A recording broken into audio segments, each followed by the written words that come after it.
Vamos a comenzar esta conferencia de prensa con las palabras del Alto Comisionado, el representante del Alto Comisionado Jan Yarab, y cedo la palabra. Muy buenos días a todas y todos. Quiero agradecer la invitación de Enrique Guerrero y del Comité Enrique Guerrero por participar en esta conferencia de prensa y sobre todo felicitar a Enrique, felicitar el comité y los otros aliados por la perseverancia en la búsqueda de justicia. En mi opinión, en nuestra opinión institucional y en mi opinión personal, es un ejemplo para la sociedad mexicana de cómo la creación y fortalecimiento de redes de apoyo solidarias es fundamental para robustecer procesos de exigencia de justicia.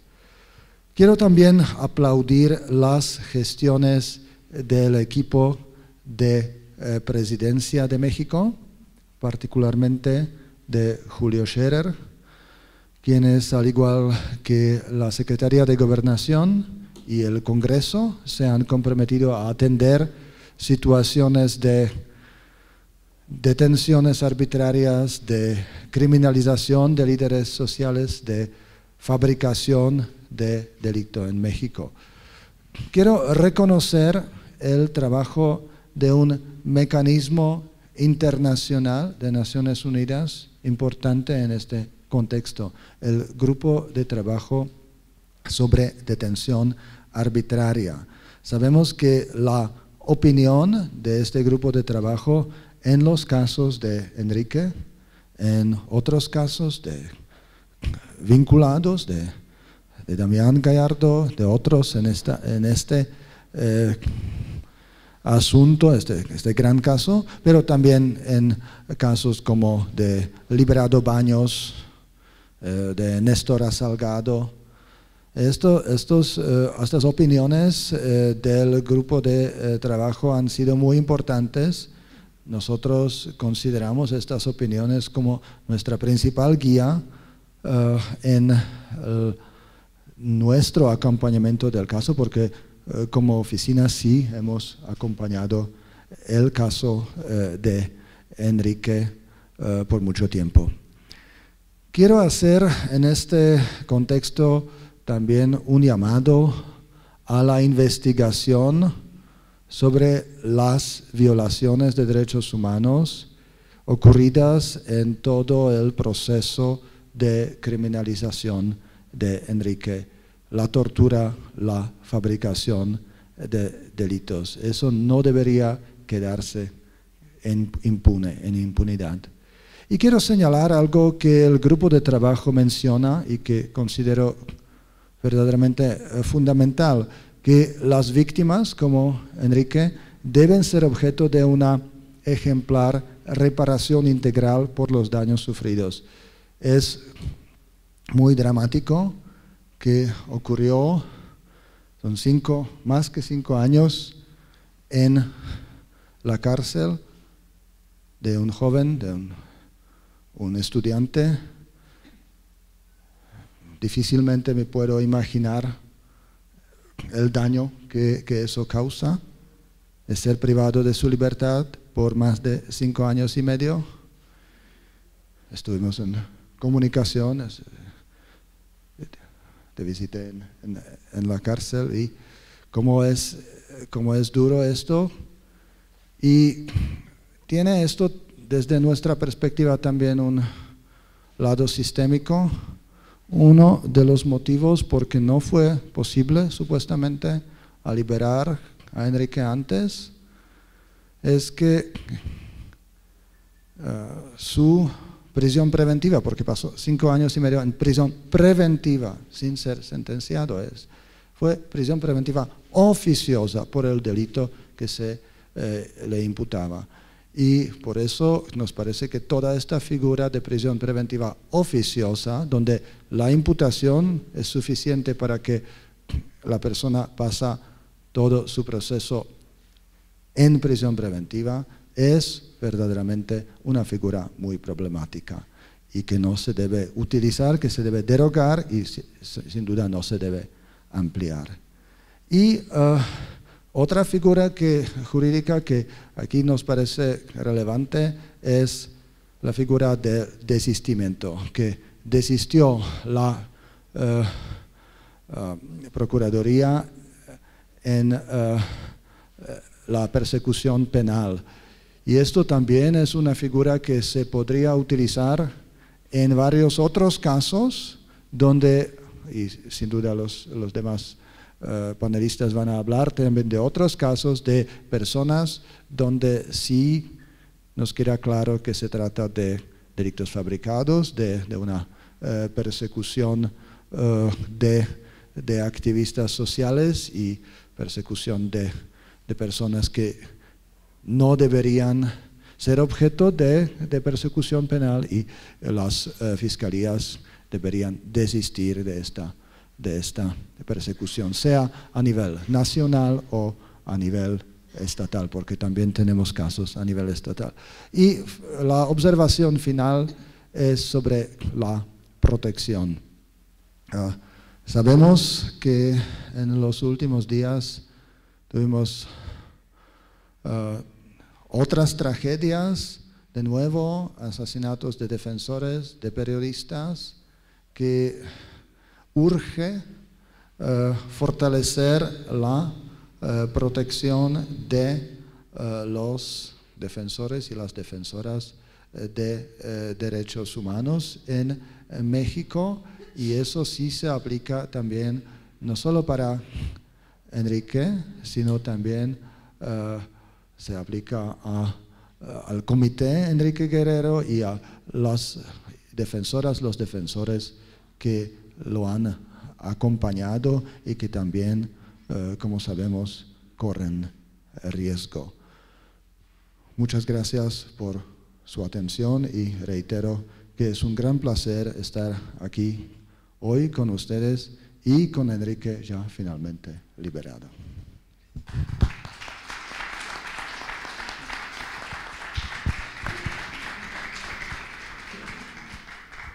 Pues vamos a continuar con la participación de Enrique Guerrero Aviña, quien nos va a dar un pequeño resumen para los que no conocen del todo el caso, los que aún no se han empapado del todo el caso, y pues posteriormente nos dará algunas de sus reflexiones en torno a lo que ha ocurrido en estos 5 años, casi 6 de encarcelamiento.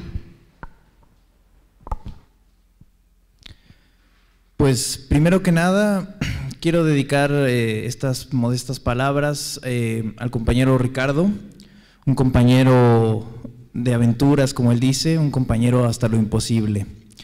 Debo comenzar, compañeras y compañeros de lucha y de sueños, pueblo en general, pueblo en lucha y medios de comunicación, agradeciendo a mi familia, a toda mi familia, a mis tías, a mis primas, a los tíos, a todos, en especial a Lénica y a mi madre.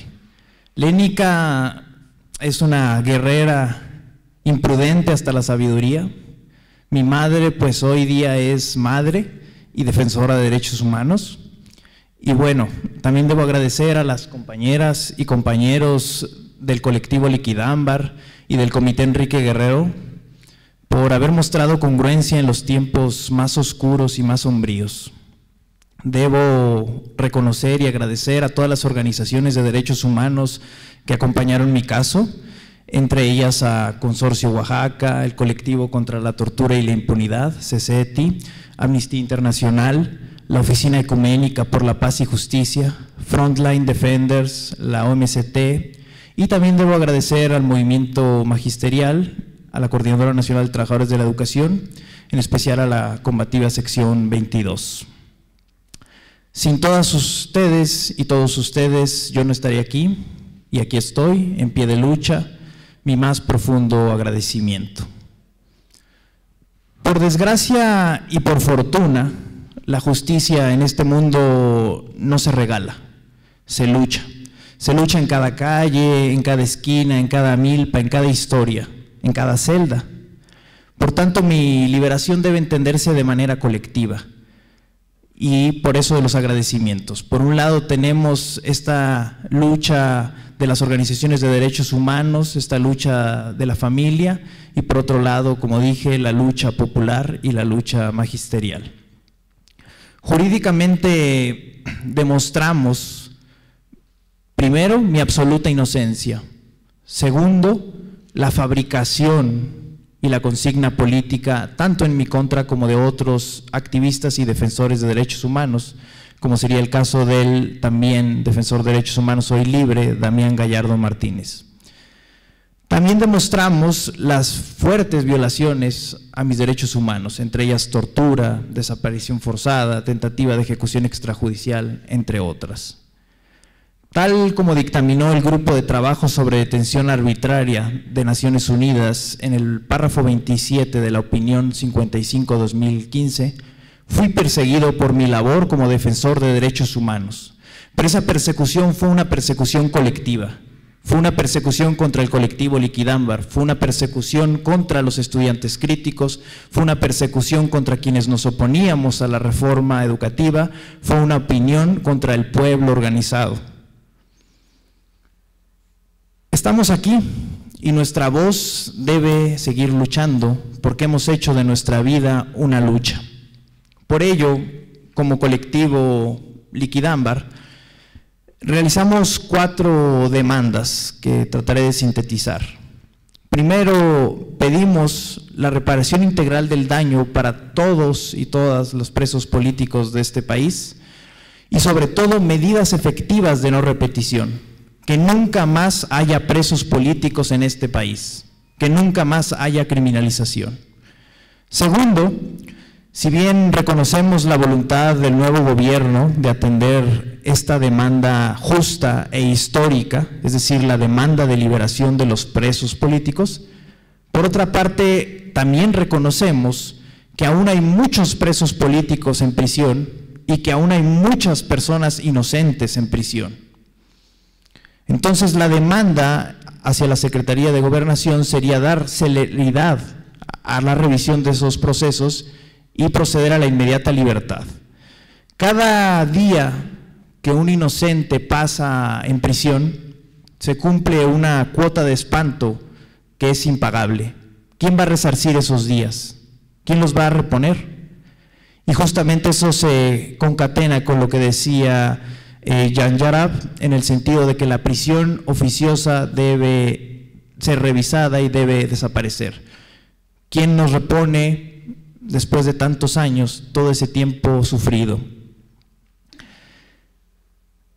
En tercer lugar, demandamos una transformación de raíz del Poder Judicial. El desastre en materia de derechos humanos es corresponsabilidad de un Poder Judicial corrupto, insolente ante la ley e insensible ante los derechos humanos.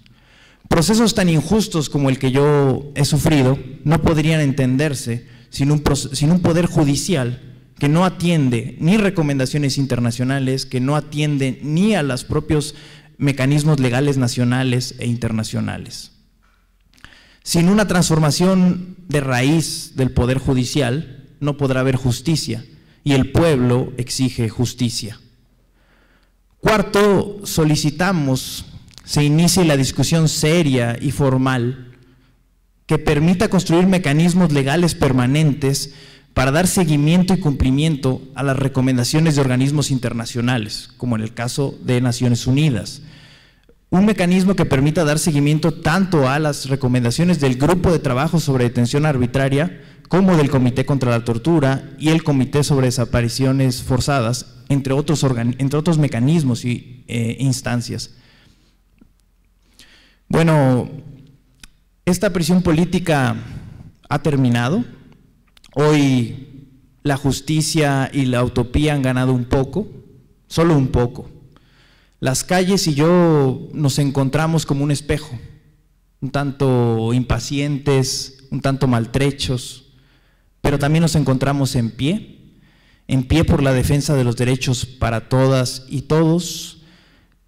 Me despido con un fuerte agradecimiento Y bueno, muy en especial al representante en México del Alto Comisionado Jan Yarab, que como dice me visitó en prisión, incluso me obsequió un libro que para mí es muy importante, El Castillo de Franz Kafka, y fue toda una batalla burocrática que un libro que critica la burocracia pudiera llegar a mis manos. Muchas gracias a todos y todos, y la lucha por los derechos continúa. Gracias.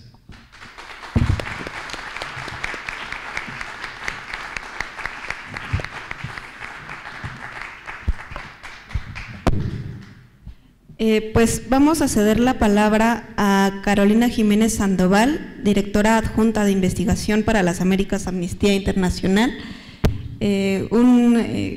Amnistía Internacional nos apoyó también con varios informes en los que se documenta precisamente la detención arbitraria, el intento de ejecución y la desaparición forzada. Muchas gracias, buenos días. Como ustedes se imaginarán, los que trabajamos por derechos humanos, desgraciadamente en el mundo actual pocas veces tenemos oportunidad de celebrar, pero la libertad de Enrique es un motivo de celebración, y como raras veces la libertad se hace presente, desde el momento en que nos enteramos que Enrique finalmente había recuperado su libertad hasta hoy, nos sentimos muy esperanzados de que puedan seguir otras liberaciones de muchas personas que están injustamente encarceladas en prisiones en México. Ya Enrique, creo que todos conocen la historia, y obviamente no voy a contar nuevamente la historia de Enrique, además teniendo la gran suerte de tener a Enrique en esta mesa, pero algunas cosas particulares de su caso sí me gustaría resaltar, no solo para recordar lo que vivió Enrique, sino para ver cómo estas situaciones que Enrique vivió desgraciadamente las vemos repetidas en muchos otros casos. O sea, el caso de Enrique no es necesariamente una excepción, sino en muchos aspectos una cotidianidad en México como país. Enrique fue detenido en mayo del 2013 y no recuperó su libertad hasta diciembre del 2018. 5 años, 7 meses en la cárcel sin ni siquiera una sentencia. ¿Qué demuestra eso? ¿Qué demuestra el caso de Enrique Guerrero en cuanto a cómo se comporta el sistema de justicia mexicano? En primer lugar, creo que queda muy claro que el caso de Enrique muestra que el sistema de justicia de México no reacciona de manera pronta, ni de manera adecuada, ni de manera eficiente a la grave situación que se repite en muchísimos casos de la toma de evidencia ilegal para fabricar a personas en la cárcel, para poner a personas en la cárcel. O sea, la manera en la que por años reiteradamente la PGR basó sus acusaciones de delincuencia organizada y secuestro, no solo de Enrique, sino a 12 personas más que estaban en su causa, muestran que es un sistema de justicia capaz de aceptar fabricaciones de evidencia y basarse en esa fabricación de evidencia para dejar a una persona por años en la cárcel. El hecho de que justamente el Grupo de Trabajo de Naciones Unidas sobre Detenciones Arbitrarias en el 2013 le haya pedido al gobierno mexicano que realizara acciones para su liberación, que nosotros desde Amnistía Internacional hayamos documentado en el caso de Enrique, no solo en un informe, sino en varias, hayamos lanzado una campaña internacional para su liberación, y que todas las pruebas que nosotros sí presentamos que mostraban que ese caso, esa fabricación de evidencia era lo que debería estar viendo la PGR y fuesen ignorados todos esos llamados, muestran que hay un sistema de justicia hecho para castigar injustamente a personas inocentes. En segundo lugar, yo creo que cuando nosotros pensamos en 5 años y 7 meses de una persona que está injustamente en la cárcel, vemos cómo esa figura nociva de la prisión preventiva oficiosa ha causado ya demasiado daño para que en estos momentos, de manera vergonzosa, en vez de discutirse la eliminación de la figura de la prisión preventiva, se esté estudiando las maneras de extender las categorías de ese delito. Y esto lo decimos con mucha responsabilidad. Un día que una persona inocente pase injustamente en una cárcel privada de su libertad es una mancha oscura en el Estado de Derecho de cualquier país. Y es un trauma profundo en la vida de las personas. Imagínense 5 años y 7 meses, 8 años, 10 años, 15 años, 16 años. Y digo 16 años porque hay en México casos de personas que llevan 16 años en la cárcel sin que haya una sentencia sobre su caso. Entonces, insistimos en nuestro llamado de que el Estado mexicano procure prontamente eliminar esta figura de la prisión preventiva, tanto de su constitución, prisión preventiva oficiosa, tanto de su constitución como de sus leyes.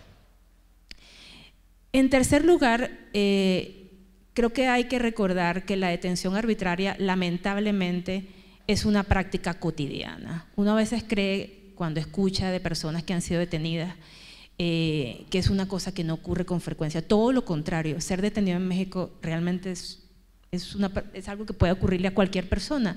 Le ocurrió a Enrique, defensor de derechos humanos, estudiante de la UNAM, le ocurre a muchísimos jóvenes en todo el territorio mexicano y, hay que decirlo, ocurre con frecuencia como práctica en contra de jóvenes que viven en situación de pobreza. Hay una marcada coincidencia de las detenciones arbitrarias contra los jóvenes que viven en una situación de marginalización histórica, etcétera, que muestra que hay ciertos patrones de discriminación que se repiten.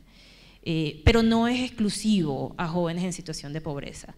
Realmente la práctica es tan generalizada que puede ocurrirnos a cualquiera de nosotros. ¿Y qué se necesita para ser detenido en México? Bueno, hay leyes que claramente dan los criterios por los cuales una persona puede ser detenida.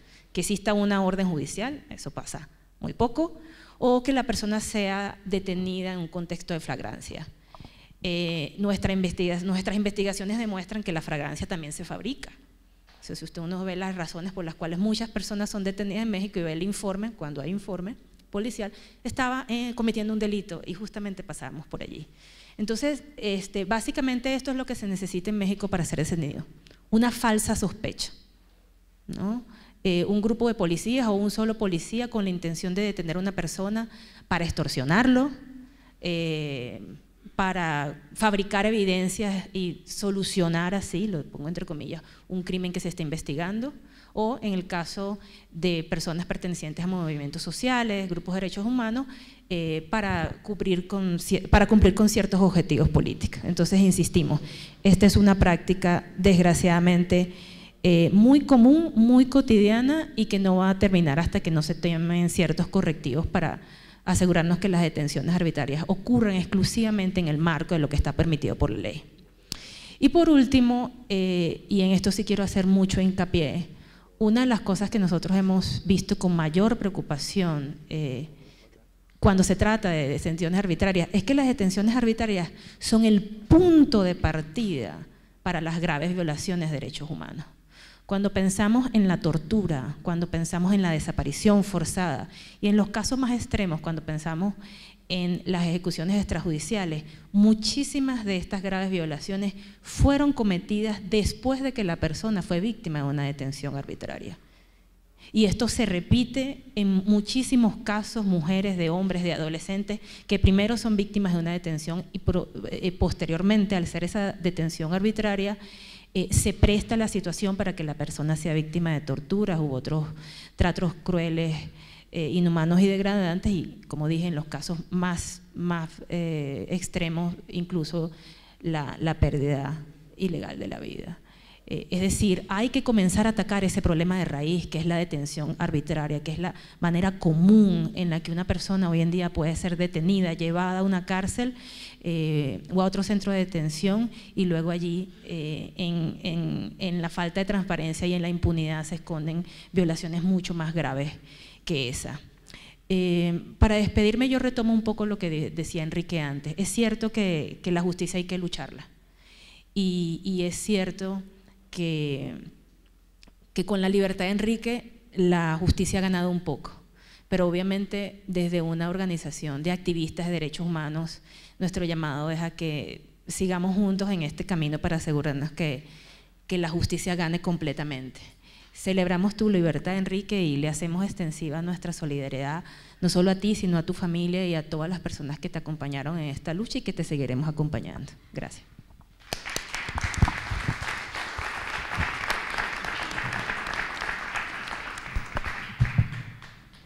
Pues a continuación cedo la palabra a Javier Enríquez Sam, coordinador general del colectivo contra la tortura y la impunidad, quienes pues en este proceso junto con el comité, con el Centro Fray Francisco de Vitoria, fueron de los primeros grupos de derechos humanos que brindaron el apoyo al Comité Enrique Guerrero Aviña, sobre todo porque se vivió un proceso de criminalización tal que era muy fuerte acercarnos a las organizaciones pidiendo el apoyo y hablando de un compañero que estaba sufriendo detención arbitraria por delitos como secuestro y delincuencia organizada. Entonces, fueron de los primeros comités colectivos de derechos humanos que nos apoyaron en este proceso y pues ellos también sacaron informes sobre cómo fue la detención arbitraria, cómo sufrió tortura Enrique Guerrero,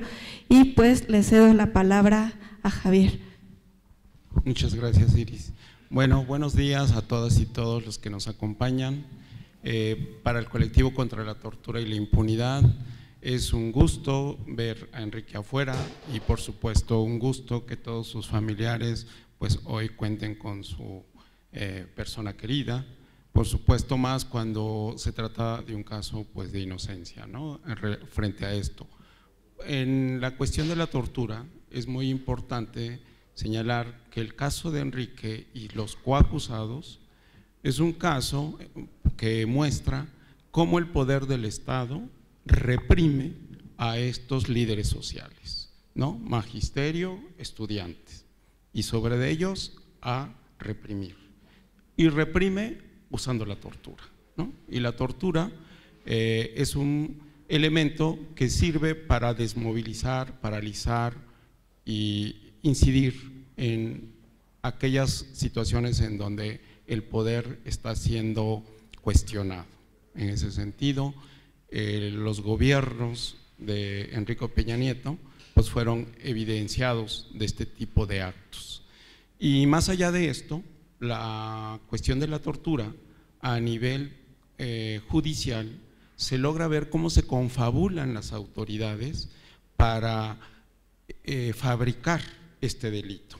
Y desde el inicio, en el caso de la mayoría de los coacusados, de Enrique y de sus coacusados, los peritos médicos forenses de las procuradurías, cuando hicieron les hicieron el estudio y la exploración médica, encontraron lesiones, pero esas lesiones no las consideraron motivo de las torturas, sino las consideraron lesiones, ¿no? Algo les pasó y algo se las produjo. En el caso de Enrique fue tan evidente el asunto que según el parte decía que él se entregó libremente. ¿Y por qué traía lesiones, no? Si se entregó y no fue detenido ni presionado para entregarse. Entonces era inverosímil entender por qué presentaba huellas y lesiones en el cuerpo, ¿no? de lo que presentaba Enrique.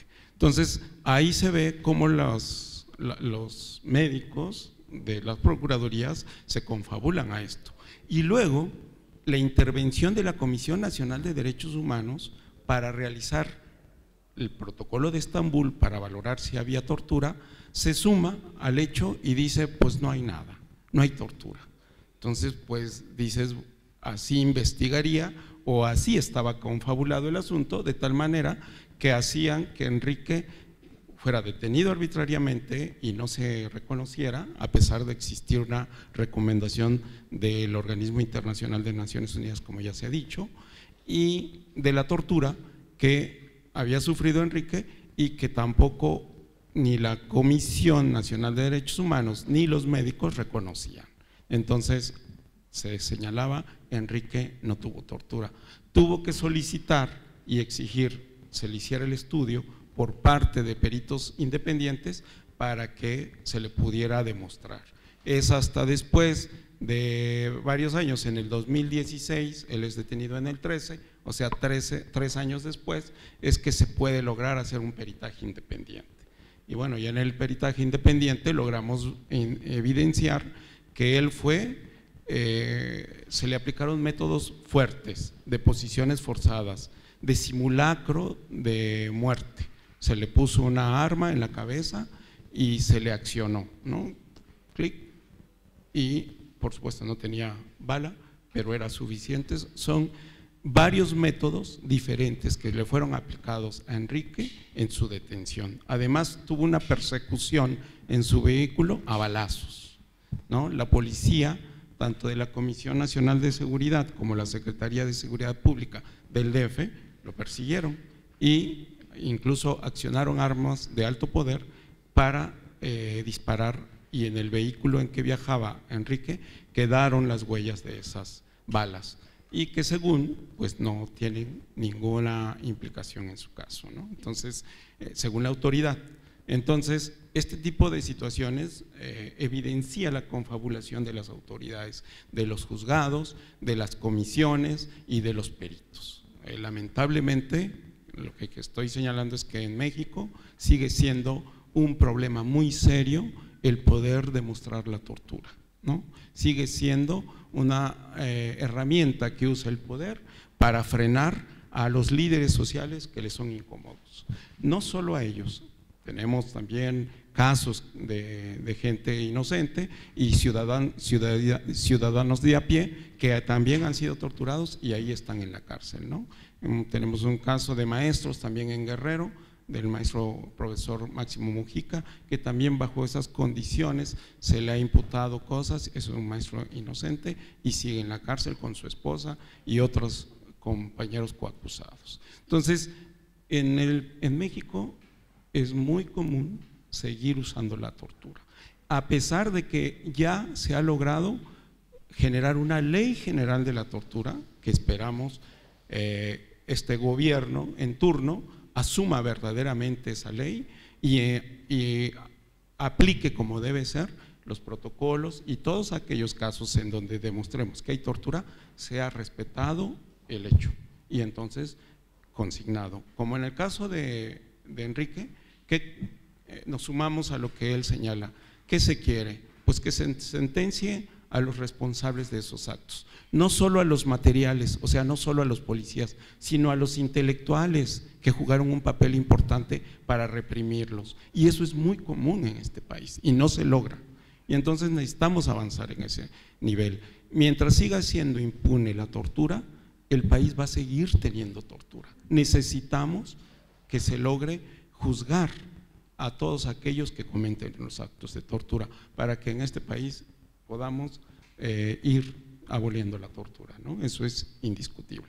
Y en ese sentido el colectivo, por supuesto, que seguirá acompañando a Enrique hasta encontrar justicia y la no repetición de los actos, ¿verdad? Porque al no repetirse más actos de estos, no tendremos más tortura. Pues muchas gracias y muy amables por su presencia.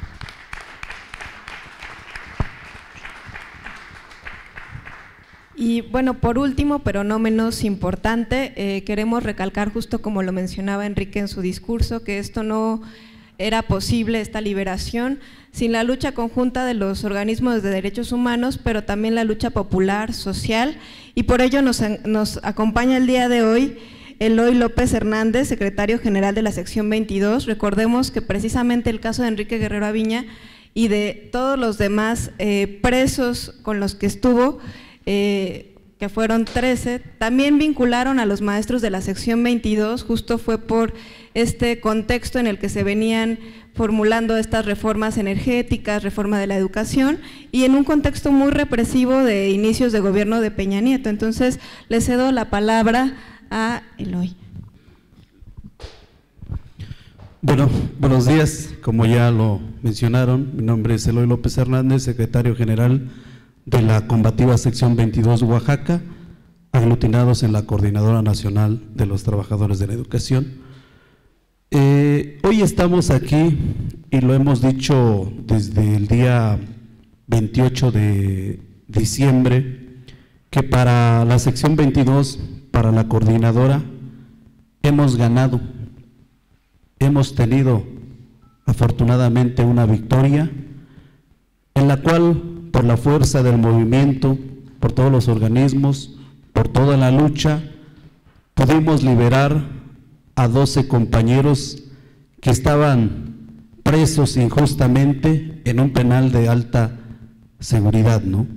Y es el caso de Enrique Guerrero, que cuando nos los plantearon, dijimos que es una causa justa, es una lucha, y sobre todo que era una impunidad, una injusticia en la cual nosotros como maestros oaxaqueños hemos sufrido, no solamente en el sexenio de Enrique Peña Nieto, sino de muchos gobiernos neoliberales, en la cual pues no les ha permitido modificar la Constitución política, y que en su reforma, incluso menciono no solamente la de Enrique y sus reformas estructurales, sino también a la modificación a la ley del ISSSTE en el 2007-2008, y a todos los trabajadores en general, en la cual han causado severos daños y han lacerado el derecho humano principalmente, ¿no?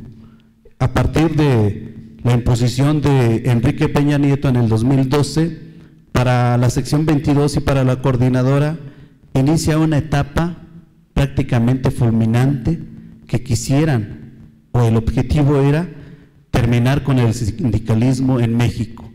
Para los maestros democráticos hemos resistido como hasta hoy, y que no solamente la nefasta reforma educativa nos declaramos en resistencia y una desobediencia civil, porque creemos que cuando las leyes no son justas, lo único que nos queda es la desobediencia. Tuvimos grandes costos, incluso con la represión, si ustedes recuerdan, en el Zócalo el 13 de septiembre, días antes del grito, un supuesto grito que tampoco nosotros hemos estado de acuerdo, y con el plantón que teníamos en la plancha del Zócalo, fuimos reprendidos brutalmente por las fuerzas retrógradas públicas, ¿no? A partir de ahí, nuestros compañeros, de igual forma, en la dirigencia anterior, fueron perseguidos, encarcelados, y le imputaron cargos que no cometieron. Incluso nuestros compañeros sectoriales, les llamamos a una estructura de organización, en la cual fueron acusados, encarcelados por robos de libros de texto gratuitos, por robos de gasolina, en fin, muchos cargos más que nosotros, con nuestra lucha de más de 39 años, hemos hecho una lucha pacífica con responsabilidad. Sin embargo, el gobierno simplemente no quería manifestaciones, que también nosotros estamos dentro del marco de la ley a la libre manifestación, y sobre todo exigiendo nuestros derechos, ¿no? A partir de ahí fue una lucha constante y llegamos al 19 de junio, ¿no? Una lamentable situación, un hecho sin precedentes que no quisiéramos repetirlo, y a la vez también mencionamos en el caso de Enrique Guerrero y de los demás compañeros a la no repetición, pero también exigimos no solamente la reparación de daños, porque lo han manifestado en Nochistlán. Bueno, ¿cuántos valen tus muertos? ¿Cuáles son los daños? Y adelante, solucionémoslo, ¿no? Nosotros no estamos en esa tónica, nosotros estamos en la exigencia de justicia para el caso de Enrique Guerrero, que se le reparen todos los daños y que realmente se castiguen a los responsables, tanto materiales como intelectuales, y que esa es la justicia que nosotros estamos exigiendo. Al igual que en todos los casos, compañeros que fueron separados de su trabajo, fueron denostados, acusados, y que la sociedad apunta hacia la sección 22 en específico, y fue una lucha constante que también en el 2015, con el decreto del instituto, pues quisieron acabar, lo menciono, con el sindicalismo, incluso mandando pues una gran cantidad de policías federales sitiando el instituto, y con la intención de tomar el edificio de la sección 22 en el centro de la ciudad, militarizando prácticamente. Y por la resistencia de nuestros compañeros, de padres de familia, de todo el pueblo, pudimos pararlo. Y menciono lamentable hecho del 19 de junio, en la cual murieron 11 compañeros de lucha, más de 186 víctimas lesionados por armas de fuego y que simplemente pues no hay justicia, ¿no?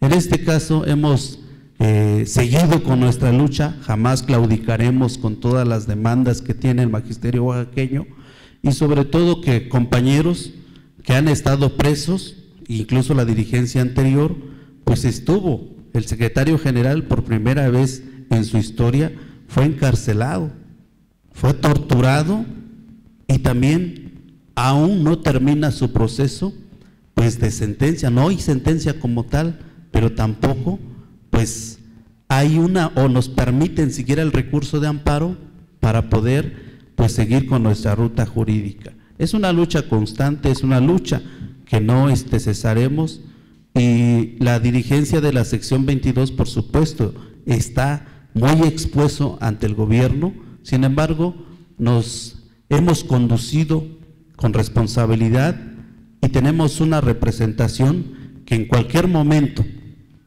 la base estará accionando de ser necesario y es el caso constantemente para nuestros compañeros presos políticos en congresos, en movilizaciones, se escuchaban las consignas libertad a los presos políticos, hoy se hizo realidad y por ello nosotros hemos creído y seguimos firmes que la lucha magisterial y popular siempre vamos a resistir, caminar y pedir lo justo para toda la clase trabajadora.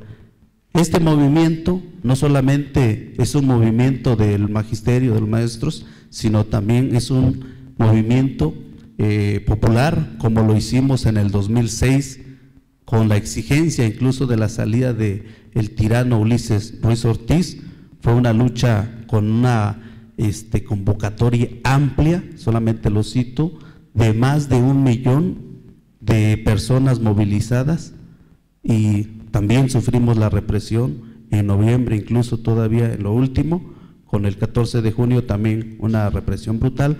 Hemos resistido y nosotros seguiremos en la lucha constante para poder primeramente brindar la información a la sociedad oaxaqueña, al Estado mexicano y también exigir que nuestras demandas, que nuestros presos, porque todavía tenemos presos, el caso de nuestro compañero de Sonora, de otros más, incluso un dato, ¿no?, que tenemos más de 5,700 presos injustamente por defender una causa justa, por llevar una lucha social y el gobierno lógicamente apunta, y como fue el caso de Enrique Guerrero, con toda la persecución, la tortura, la injusticia que se dio y sobre todo la impunidad, ¿no? Hoy celebramos la libertad de Enrique, de otros compañeros más y esperemos que esto se siga dando, accionando y que solamente con la fuerza, con la unidad podemos tener estos logros y como lo hemos dicho no solamente en la sección 22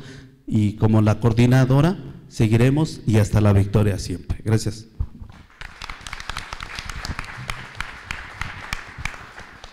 Pues vamos a dar espacio a una ronda de preguntas para los que tengan alguna pregunta, alguno de los que están aquí en la mesa.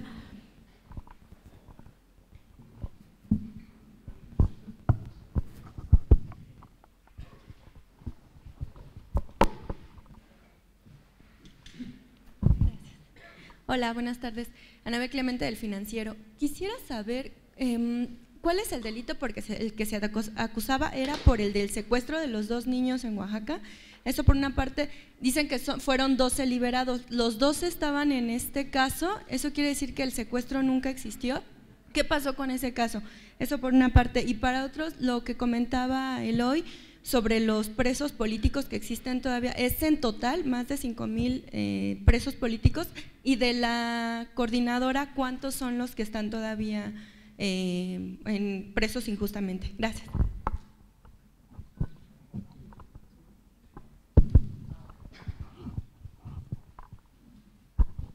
Gracias. Soy Claudia Solera del periódico Excelsior y preguntarle al alto comisionado, por favor, de la ONU y también a Carolina, ustedes cuántos casos también han logrado tener documentados y Por ejemplo, en la práctica que hicieron con Enrique de visitar, ¿no?, a los presos directamente de las cárceles, ustedes cuántos han logrado también visitar y cómo ven el escenario como a futuro y cuántos casos todavía hay por luchar. Gracias.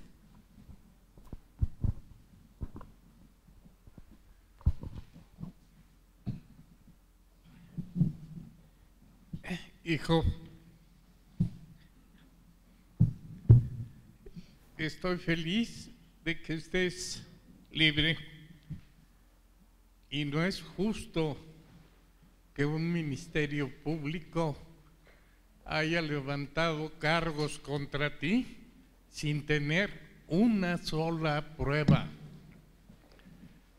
Los jueces federales, todos coludidos, todos tapándose unos a otros, todas las veces que levantaste la voz, que peleaste legalmente y hicieron caso omiso de tu inocencia. Es triste reconocer que en México toda la Policía Federal, los jueces y los ministerios públicos que intervienen junto con ellos no sirven para nada. Es una tristeza que te hayan robado 5 años, 7 meses de tu vida que nunca vas a recuperar. Te quiero, hijo, y eso es todo.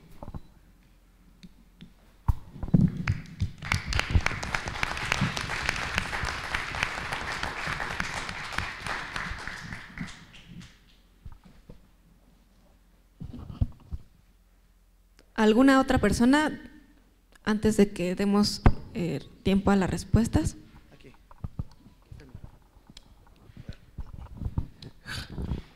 Gracias. Yo estoy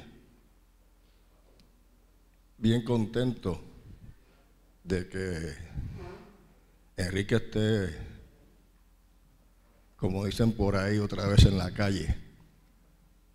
Yo soy puertorriqueño. Le pregunto a las organizaciones que hay aquí de derechos humanos, derechos civiles, etcétera, que si únicamente el trabajo que ustedes hacen se limita a la nación de los Estados Unidos mexicanos, o si también pudieran hacer algún tipo de actuación solidaria. ¿Por qué le hago esta pregunta? Porque en este momento hay una puertorriqueña que se llama Ana Belén Montes, que va para 21 años de encarcelada. La sentenciaron a 30. Ella era oficial de la Agencia de Inteligencia de Estados Unidos. La acusaron por haber dado información al gobierno de Cuba y a otros gobiernos de actos terroristas que se estaban fraguando desde esa agencia del gobierno gringo en connivencia con organizaciones terroristas. O sea, ella evitó actos terroristas y por esa causa la enjuiciaron y le sentenciaron a 30 años por negociación de su abogado, porque la sentencia era pena de muerte. Entonces, en ese sentido, ella lleva ya más de 20 años, ya le extirparon un seno. Ella está en un hospital dentro de una cárcel de alta seguridad, dentro de una base naval en Texas, Estados Unidos de América. Entonces, si ustedes pudieran considerar ser solidarios con el caso de Ana Belén Montes, pues yo, a nombre de mi patria, se los agradecería. Muchas gracias.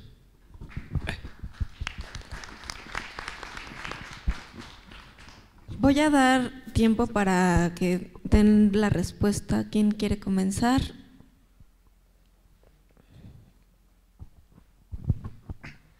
Bueno, un poco en relación a la pregunta de la compañera del financiero, nosotros como colectivo Liquidámbar y como comité Enrique Guerrero, lo que hemos podido documentar y está judicialmente demostrado y ha sido presentado ante diversos organismos y ante instancias, es la fabricación del caso, la fabricación de pruebas, la fabricación de supuestas evidencias, y esto se demostró con documentos oficiales, con pruebas plenas, también la colusión del Ministerio Público en todo este montaje, porque algo que ocurre comúnmente es que se corta el hilo por lo más delgado. Por ejemplo, la Comisión Nacional de Derechos Humanos enfocó todo el ataque hacia los policías federales. De hecho, hay un párrafo muy fuerte en el que dice: todos los policías federales del caso mintieron. Eso está plenamente demostrado, pero olvida que fue en colusión con la Procuraduría General de la República y que eso está demostrado. Está demostrado porque la policía de la Ciudad de México, por ejemplo, en mi caso, llevó el vehículo que yo conducía balaceado desde la noche de mi detención al Aceido. Y después el Ministerio Público fingió que no sabía nada y creyó esta versión que ya ha sido muy difundida en medios de que yo había llegado un día después y que había chocado con una banqueta, etcétera, ¿no? Entonces, hay múltiples evidencias de esto, de la fabricación y del montaje, y eso es lo que nosotros pudimos acreditar. Y obviamente esto tiene implicaciones tanto administrativas como penales diversas, ¿no? Para contestar, Eloy. Sí, mencionamos que hay un gran número, 5.700 aproximadamente, porque no solamente hemos defendido la lucha magisterial, nosotros hemos dicho la lucha de clases, y que hemos caminado de manera coordinada con los padres de familia, y uno de nuestros compañeros presos, el compañero Fidencio de Sonora, que también por defender a la no invasión del gasoducto de esta empresa Chemones Company, pues ha sido acusado y ha sido preso. Un caso similar en Oaxaca, el compañero Marcelo, en la región de la costa, en la cual se le acusa injustamente de un asesinato, y esto se le acusa porque no quiso entregar, les comento, en Joquila en específico, el pedimento por las empresas transnacionales. Entonces le fabrican pues todos los cargos y se encuentra recluido en esa cárcel, ¿no? Es un caso de fuero común en la cual en su momento él era el representante de bienes comunales, y como les menciono, él estaba pues en la ciudad de Oaxaca cuando se da un altercado en esos espacios de bienes comunales en la costa, y no hay prueba, no hay ni sentencia. Sin embargo, pretenden seguirlo castigando, y por supuesto los intereses económicos para que ese espacio sea entregado pues al capitalismo, porque están pretendiendo pues ponerle o llevar a cabo la construcción de tiendas transnacionales como Oxxo, 7-Eleven, en fin, todas las empresas que tienen sus intereses económicos, al igual que compañeros de Guerrero que ya hacían mención, que también se encuentran presos en Michoacán. Pero no solamente hemos exigido la liberación de ellos, sino también hemos exigido la desaparición y la presentación con vida de nuestros compañeros. Un caso más de 20 años de nuestro compañero Patolsin, que es de Pinotepa Nacional, y que la justicia, la fiscalía no tiene información alguna. La desaparición de nuestro compañero Carlos René Román Salazar, que también fue un hecho que hasta el momento pues no tenemos mayor información, ¿no? Son muchos casos, hemos hecho lo correspondiente, entregar una relación minuciosa de todos nuestros compañeros de la coordinadora y también de nuestros compañeros de organizaciones sociales y también compañeros padres de familia que de manera injusta se les ha acusado, y nosotros seguimos en la ruta. Hoy tuvimos un logro, pero seguiremos luchando, no solamente, repito, para los maestros de la coordinadora, sino también para nuestras organizaciones sociales que siempre han estado presentes en la lucha de la CENTE, de la sección 22, y no vamos a olvidar el caso pues de los 43 desaparecidos, que es un tema que nadie quiere dar razón, nadie quiere pues asumir la responsabilidad, y que sabemos perfectamente pues que la responsabilidad es del Estado, de Osorio Chong, de Enrique Peña Nieto, que en su momento pues dieron la orden de la desaparición, ¿no? Son 4 años que no se sabe el paradero de nuestros compañeros estudiantes, y que sus familias, lamentablemente, una mamá de ellos ha fallecido y no pudo incluso tener la información a dónde ha quedado su hijo. Son temas muy difíciles de tratar en su momento. Sin embargo, los padres de familia siguen en su lucha constante y han contado con el apoyo de la sección 22, y lo seguiremos haciendo, y nosotros en todos los espacios vamos a exigir, al igual que el caso Arantepacua, el caso Acteal, en fin, hay muchos temas que la impunidad ha prevalecido en el Estado mexicano, y que todos podamos contribuir y decirle al Estado mexicano, y en su caso del sexenio de Enrique y de otros más de Calderón, de Fox, pues realmente que se le castigue, ¿no? Recuerdo un caso en Chile, se dio algo parecido como en el 68, que Pinochet, a pesar de que ya tenía una edad muy avanzada, sí pudo llegar la justicia y se le juzgó. ¿Por qué no exigir en todos los casos? Y el 68 también hay responsables, y hoy pretendemos que con la voluntad de todo el pueblo mexicano, pero más que la voluntad, con la activación, con la exigencia, sí podamos vivir en un Estado de Derecho y vivir justamente, ¿no? Y que no se nos carguen, que no se nos señalen. Incluso como dirigencia, nosotros tenemos órdenes de aprehensión por faltas, en fin, faltas inventadas, que nosotros estamos haciendo uso pleno de nuestro derecho a la manifestación. Sin embargo, han ocupado esa estrategia de intimidar, de decir bájale, cállate y no le sigas porque te atoramos. En esa expresión nos lo dicen, ¿no? Sin embargo, lo menciono, tenemos más de 83,000 maestros que nos respaldan, al igual el número de padres de familia, más las organizaciones, más los otros sindicatos. Entonces nosotros seguiremos la lucha y hasta la victoria.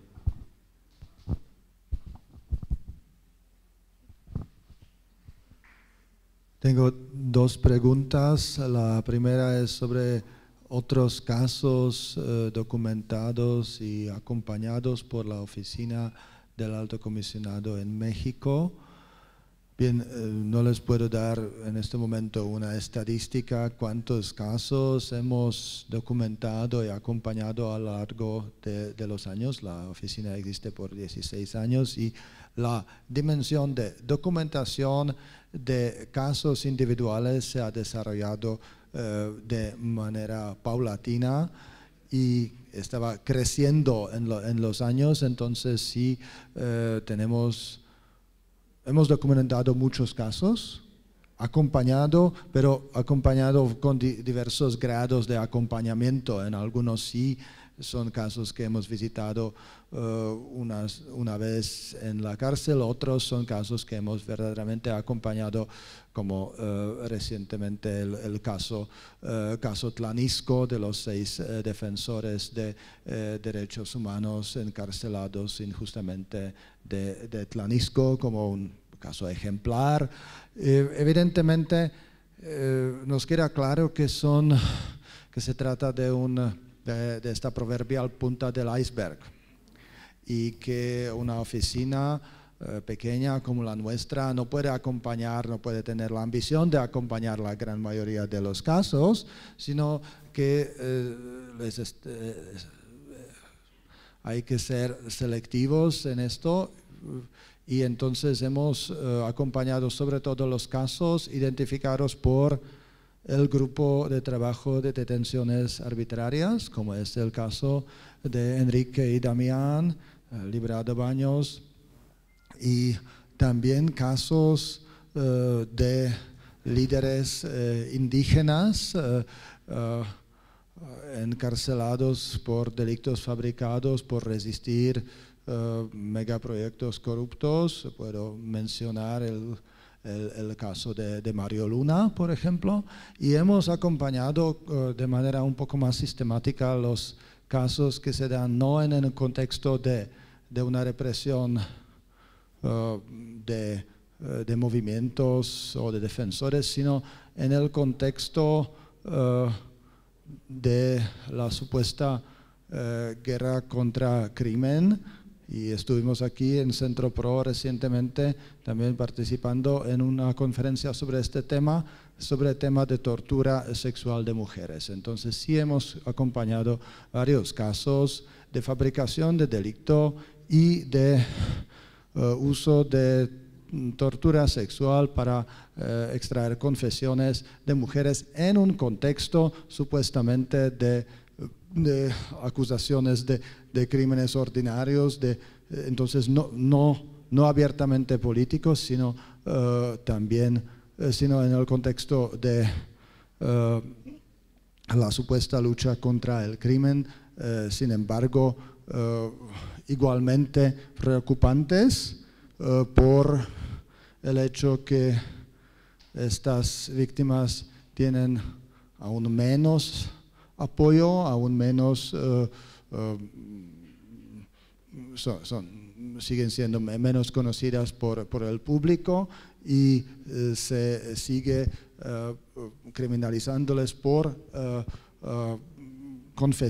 verdaderamente con confesiones obtenidas bajo tortura. Entonces también esto es una dimensión que como la oficina hemos acompañado de manera un poco más sistemática, pero sí nos queda claro que el universo de casos de fabricación por varios motivos en México es mucho más grande. Finalmente, la segunda pregunta sobre otros países, Puerto Rico, lo lamento, pero nuestro mandato es solo México. Gracias, Jan. Muy brevemente, uno de los graves problemas que tiene México, justamente para entender la dimensión de la problemática de la detención arbitraria, es que no tiene un registro nacional de personas detenidas, a pesar de que la Corte Interamericana se lo ha exigido, ¿no? Al Estado, el alto comisionado se lo ha exigido en muchísimas ocasiones, nosotros lo hemos pedido como una recomendación en varios de nuestros informes, sin embargo todavía no se ha podido avanzar en ese ejercicio. Y no es un ejercicio que es importante solamente a nivel estadístico, que también lo es porque los números importan a la hora de diseñar mejores políticas públicas en términos de procuración de justicia, sino que también es de suma importancia cuando se toma en cuenta que la detención arbitraria es, como dije anteriormente, un punto de partida para graves violaciones de derechos humanos. Entonces, en un país que tiene además un sistema complejo, ¿no?, de corporaciones policiales, de fuerzas de seguridad que realizan detenciones arbitrarias, no contar con un registro nacional de personas detenidas es un gran vacío, sobre todo si se toma en cuenta que acá hay un problema grave de personas desaparecidas, incluyendo personas víctimas de desaparición forzada. Entonces, ojalá se aboque el nuevo gobierno mexicano y el nuevo Congreso a cumplir con esa solicitud expresa que ha hecho la Corte Interamericana, porque es tremendamente necesario poder contar con ese registro. Nosotros tampoco tenemos un número exacto de cuántos casos hemos documentado mucho, y lo que nos llama la atención, por lo menos en este informe del que hablé antes, es de la gran diversidad, ¿no?, que decía antes, de la manera en la que ocurre esta práctica de las detenciones arbitrarias. O sea, un joven estudiante defensor de derechos humanos como Enrique, un adolescente maya en Yucatán con una discapacidad, quien la policía también abusó de manera terrible, un vendedor vendedor ambulante de las calles de Ciudad de México, etcétera, etcétera, etcétera. O sea, lo que nosotros encontramos en este informe es que era eso, que es una práctica cotidiana que le puede ocurrir a todo el mundo de la manera menos esperada. Y luego, como decía, luego esa situación de la detención es lo que sirve de base para que se puedan cometer otros abusos mucho más graves. En el 2016 publicamos un informe sobre tortura contra mujeres. Hicimos un análisis estadístico muy pequeño, una muestra muy pequeña, pero encontramos que de las 100 mujeres entrevistadas, recluidas en la cárcel, en el centro de reclusión de Morelos, al menos creo que en esa ocasión 79 reportaban haber sido de violencia sexual en el momento de la detención.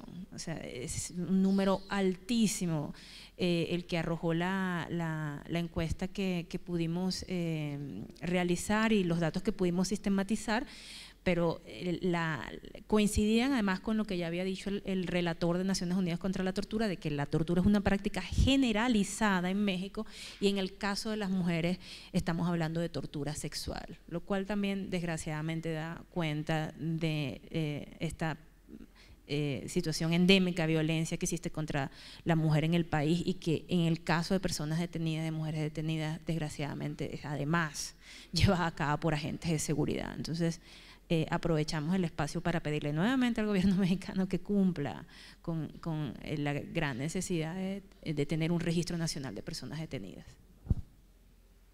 Y nos sumamos.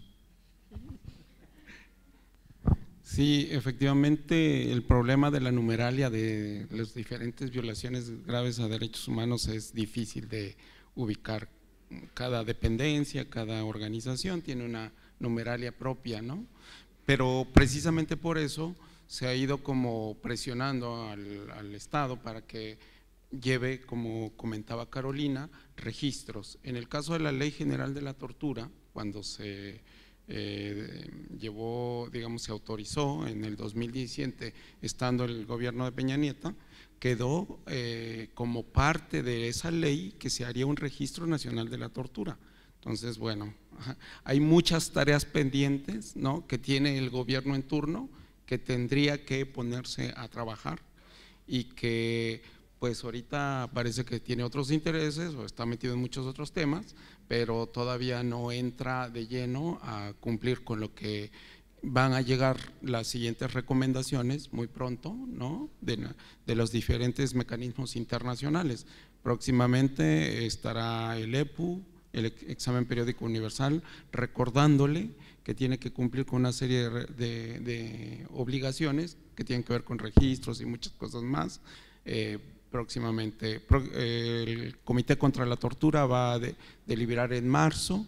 Ahí también estaremos señalando las irregularidades y la falta de estos registros, y recordarán al gobierno mexicano el que tiene que cumplirlo, ¿no? Entonces, no hay otros, digamos, los mecanismos que tenemos que utilizar para que este país medio cumpla con sus obligaciones, es a través de los mecanismos internacionales exigirle que ponga en práctica lo que debe de poner, ¿no? Y en ese sentido, los números todavía van a estar bailando, en el sentido de que no hay ningún dato exacto de casos, sino lo que registran cada dependencia, y ya en la medida en que se haga cumplimiento a estas recomendaciones que vendrán próximamente para este gobierno, pues veremos si esto cambia, ¿no? Veremos si se avanza, ojalá que sea. Y por último. Sí, de hecho nosotros como colectivo Liquidámbar, durante estos años de prisión pudimos documentar bastantes casos de detención arbitraria, de fabricación de culpables. Incluso apoyamos en la defensa de muchos reos injustamente encarcelados, logramos algunas libertades, pero como han dicho, no es fácil decir una cifra porque ha sido una problemática generalizada y nacional. Y bueno, por otra parte, en relación a el presidio de Ana Belén Montes, bueno, como colectivo Liquidámbar estamos en en disposición de apoyar la lucha de otros presos políticos y de otras personas injustamente encarceladas, pues es parte de nuestra labor como defensores de derechos humanos. Y pues si hay una o dos preguntas para concluir la mesa.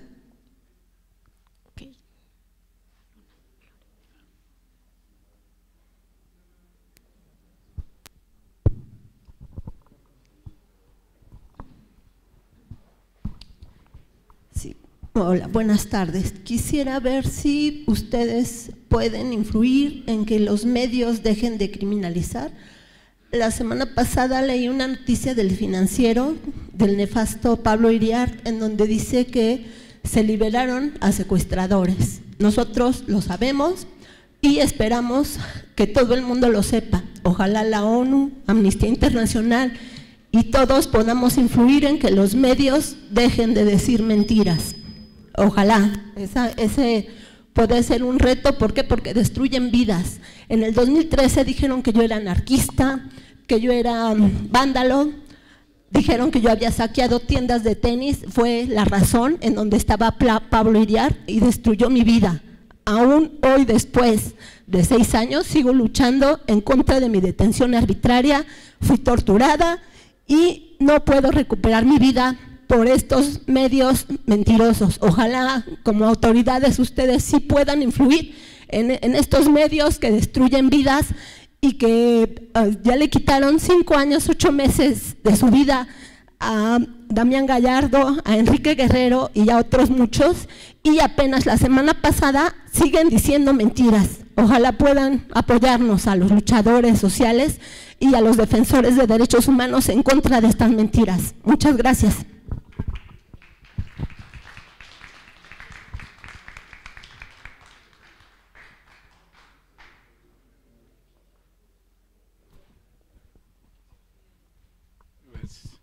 Yo sí quisiera decir que la Comisión Nacional de Derechos Humanos, que pertenece al gobierno, no sirve para nada.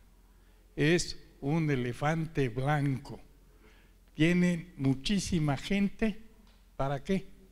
Para nada. ¿Cuántas liberaciones han logrado? Si acaso contadas. ¿Cuántas verdades se han dicho? En el caso de mi hijo, ninguna. Y en el caso de muchísimos más, están en las mismas condiciones. Derechos humanos se hizo nada más para taparle el ojo a nivel internacional de que tenemos quien ve por los derechos. Y la verdad, la cantidad de dinero que se gasta allí no ha dado fruto, ¿no? Creo que sería mejor que todos los que están por fuera como comités de derechos humanos, que realmente ven por la liberación, por la justicia, por la verdad, funcionarían mejor que el elefante blanco que están viviendo a expensas del gobierno. Eso es todo. Gracias. ¿Algún otro comentario que quieran hacer? ¿Algo que quieran agregar? ¿Algo que quieran agregar? ¿Algo que quieran agregar? No. Ok, bueno, pues entonces nosotros como colectivo y como colectivo Liquidámbar y como comité Enrique, pues casi que oficialmente vamos a seguir nuestro trabajo como defensores de derechos humanos, como luchadores sociales, pero ahora ya a partir de la figura del colectivo Liquidámbar, vamos a seguir trabajando con otros casos de presos políticos y en la lucha, en la defensa de los derechos sociales, económicos y políticos de las comunidades. Entonces, seguimos con la exigencia de presos políticos libertad. Ya vimos que el caso de Enrique es un caso representativo de la detención arbitraria y de la tortura, que es algo generalizado en México y que precisamente se trata de seguir criminalizando la lucha social, la lucha en contra de las distintas reformas educativas, energética y demás, nosotros nos seguimos postulando como defensores de derechos humanos y luchadores sociales. Agradezco la presencia del alto comisionado Jan Yarab, a Carolina Jiménez de Amnistía Internacional, a Javier Enríquez del colectivo contra la tortura y la impunidad, a Eloy López de la coordinadora de la sección 22 y obviamente pues estamos muy contentos con la liberación de Enrique. Les agradecemos a todos los medios que pudieron asistir a la cita de hoy y pues presos políticos, libertad, presos políticos, libertad, presos políticos, libertad.